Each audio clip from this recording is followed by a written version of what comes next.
Quand je demande aux femmes comment se passe leur transit, eh ben 9 fois sur 10, elles me répondent qu'elles ont des ballonnements. Et oui, les ballonnements, c'est un signe de mauvaise santé intestinale. Et comme vous le savez, le rôle que joue notre intestin dans notre santé globale est très important. Bienvenue sur Pimp ta santé, je suis Ludivine Courcel, je suis kiné, ostéo, certifiée en naturopathie et spécialisée en micronutrition, alimentation et prévention santé.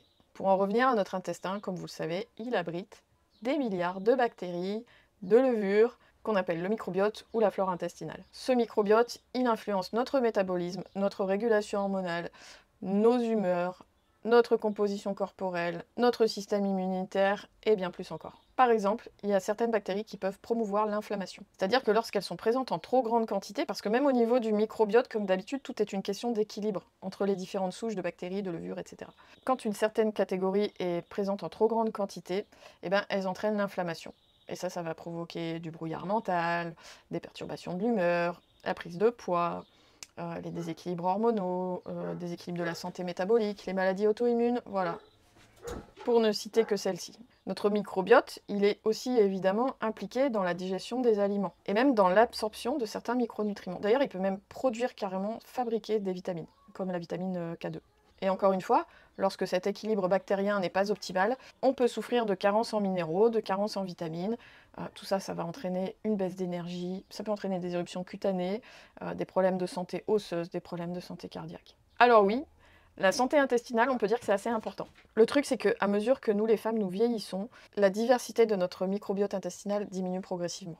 Les recherches montrent qu'il se stabilise chez les femmes vers l'âge de 40 ans et puis ensuite, il diminue. Et encore une fois, des études ont montré que l'appauvrissement de notre microbiote après 40 ans, c'est directement lié à la modification du métabolisme énergétique. Ça impacte aussi l'élimination des œstrogènes. Et donc, on pourrait faire un lien avec les symptômes de la périménopause, puisqu'il y a souvent une hyperoestrogénie. Et tout ça, ça peut entraîner une prise de poids, un métabolisme plus faible et une résistance accrue à l'insuline. Alors, pourquoi notre microbiote s'appauvrit quand nous vieillissons et que nous entrons en périménopause? Une des raisons déjà, c'est que nos hormones sexuelles jouent un rôle dans notre santé digestive. Par exemple, elles aident au maintien d'une muqueuse intestinale saine. Et lorsque nos hormones commencent à décliner ou à fluctuer beaucoup, eh bien, il y a de nombreuses femmes en fait qui constatent des changements gastro-intestinaux, des inconforts, de la constipation, des selles irrégulières et ces fameux ballonnements. Tout ça, ça fait aussi partie des raisons pour lesquelles les femmes ménopausées manquent souvent d'énergie et ont un système immunitaire qui est plus faible par rapport à avant la périménopause. De la même façon, elles ont un mauvais sommeil. Et il y a de nombreuses femmes qui se plaignent justement d'une qualité de sommeil qui est moins bonne quand elles entrent en périménopause. Ça peut être dû aux bouffées de chaleur et aux sueurs nocturnes, d'une part, mais aussi à une augmentation du cortisol, qui augmente de façon physiologique en périménopause. Ça peut perturber le système nerveux et ça augmente la sensibilité au niveau de l'intestin. Et donc avec cette augmentation physiologique du cortisol, nous devenons moins résistantes au stress. Et le problème avec le stress, c'est qu'il est pro-inflammatoire, y compris pour nos intestins, ce qui rend la digestion plus difficile. Et les femmes qui mènent une vie trépidante et exigeante, sans mettre en place de stratégies saines pour la gestion du stress, elles peuvent ressentir des effets sur leur intestin. Elles peuvent par exemple développer des intolérances alimentaires qu'elles n'avaient pas auparavant. Et donc je vais maintenant vous parler des signes d'une mauvaise santé intestinale. Parce qu'il ne s'agit pas de savoir si votre santé intestinale va décliner. Elle va le faire au moment de la périménopause. Donc ces signes, ce sont ces fameux ballonnements, une fatigue inexpliquée avec une certaine lenteur, un mauvais sommeil, des éruptions cutanées, des envies de sucre aussi qui peuvent être accrues. Peut-être que vous tombez malade plus souvent parce que votre système immunitaire est affaibli. Vous avez des sautes d'humeur, vous avez des sensibilités alimentaires qui sont apparues et vous avez des problèmes de transit avec de la constipation, des selles irrégulières. Alors comment faire pour essayer de résoudre tous ces problèmes qui sont quand même pas très confortables? Eh bien déjà, essayez de consommer plus de fibres, parce que dans la plupart des cas, on n'en consomme pas assez. Idéalement, il faut avoir un apport autour de 20-25 grammes de fibres par jour. Et les bonnes sources de fibres alimentaires, c'est les glucides à grains entiers, les légumes feuilles, les baies, l'avocat, les graines de chia, les graines de lin. Les graines de lin, il faut qu'elles soient moulues, sinon vous allez les ressortir intactes. Les noix et les légumineuses. Vous pouvez aussi vous mettre aux aliments fermentés. La choucroute, par exemple, le chou est fermenté. En fait, les aliments fermentés, ils vont contenir des probiotiques naturels. Et ça va vous aider à réaugmenter votre diversité bactérienne au niveau du microbiote.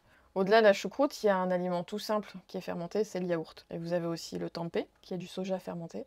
Vous avez le kombucha, qui est une boisson fermentée, tout comme le kéfir d'ailleurs. Il va aussi falloir réduire les édulcorants artificiels et de manière plus générale, réduire toute l'alimentation qui est transformée ou ultra transformée. Ça, c'est un truc c'est une calamité pour votre microbiote intestinal. Il faudra aussi essayer d'identifier les aliments qui provoquent des ballonnements. Parce que la plupart du temps, les ballonnements sont le résultat de ce que vous mangez. Donc à mesure que nous vieillissons et que notre digestion est plus difficile et que l'intestin devient plus fragile, si on peut dire, ça va être important de se connaître. Je ne dis pas qu'il faut éliminer ce qui vous fait ballonner, mais il faut identifier ça pour pouvoir décider de ce que vous pouvez raisonnablement manger sans être dérangé. Il y a certains compléments aussi qui peuvent vous aider, comme les probiotiques dans certains cas. Et puis, il va falloir aussi mettre en place des stratégies de gestion du stress pour limiter l'impact physiologique du stress sur votre corps. Le stress, j'en avais déjà parlé dans une vidéo, c'est quelque chose de physiologique, c'est quelque chose qui est là pour nous sauver la vie à la base, et c'est pas un problème tant qu'il n'est pas chronique. C'est le stress chronique qui devient problématique. Et quand il devient chronique, il provoque de l'inflammation intestinale et il appauvrit encore plus notre microbiote. Voilà ce que je voulais vous dire à propos